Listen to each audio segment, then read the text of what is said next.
প্রান্তিক এলাকায় হামের টিকা সংরক্ষণের সঠিক তাপমাত্রা মানা হচ্ছে না বলে অভিযোগ করেছেন স্বাস্থ্য ও পরিবার কল্যাণ মন্ত্রী সর্দার সাখাওয়াত হোসেন।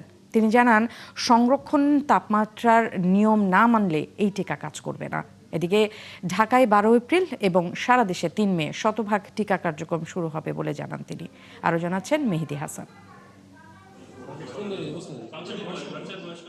মার্চ মাসেই হাম উপসর্গ নিয়ে হাসপাতালগুলোতে আশঙ্কাজনকভাবে রোগীর সংখ্যা বাড়তে থাকে, যাদের 80%ই 1 থেকে 1.5 বছরের শিশু। তাই চিকিৎসার পাশাপাশি হাম প্রতিরোধে টিকা কার্যক্রম শুরু করে স্বাস্থ্য বিভাগ। গেল 5 এপ্রিল থেকে প্রথম ধাপে উচ্চ ঝুঁকিপূর্ণ 30 উপজেলায় টিকা দেওয়া শুরু হয়। বিশ্ব স্বাস্থ্য দিবস অনুষ্ঠানে স্বাস্থ্যমন্ত্রী জানান, গ্যাভির মাধ্যমে পাওয়া হামের টিকাগুলো 2 থেকে 8 ডিগ্রি সেলসিয়াস তাপমাত্রায় সংরক্ষণ করতে হয়। এই তাপমাত্রায় রক্ষণাবেক্ষণ না করলে টিকার কার্যকারিতা নষ্ট হয়ে যায়। অনেক উপজেলার টিকা কেন্দ্রে এই সংরক্ষণ পদ্ধতি মানা হচ্ছে না, যা অত্যন্ত উদ্বেগজনক। 1 ডোজের ভ্যাকসিন কিনবেন, এটা তো রেফ্রিজারেশনের রাখার কথা না।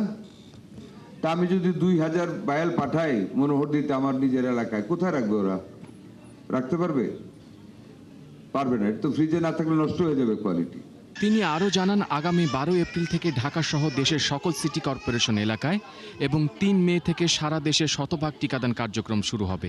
আগামী 12 তারিখ থেকে Dhaka city north, Dhaka city south city corporation, Mymensingh city corporation এবং বরিশাল সিটি কর্পোরেশনে টোটাল আমরা টিকা কার্যক্রম শুরু করতেছি এবং 3রা মে থেকে সারা বাংলাদেশ ব্যাপী এই টিকা কার্যক্রম, বিভিন্ন টিকা কার্যক্রম শুরু হবে এবং অদম্য গতিতে এবং নির্ভেজালভাবে কোনো রকম বিরতি না দিয়ে আমরা প্রতিদিন জনগণের পাশে থেকে টিকা কার্যক্রম চালিয়ে যাব। হামের উপসর্গ দেখা দিলেই চিকিৎসকের কাছে যাওয়ার পরামর্শ দেন মন্ত্রী।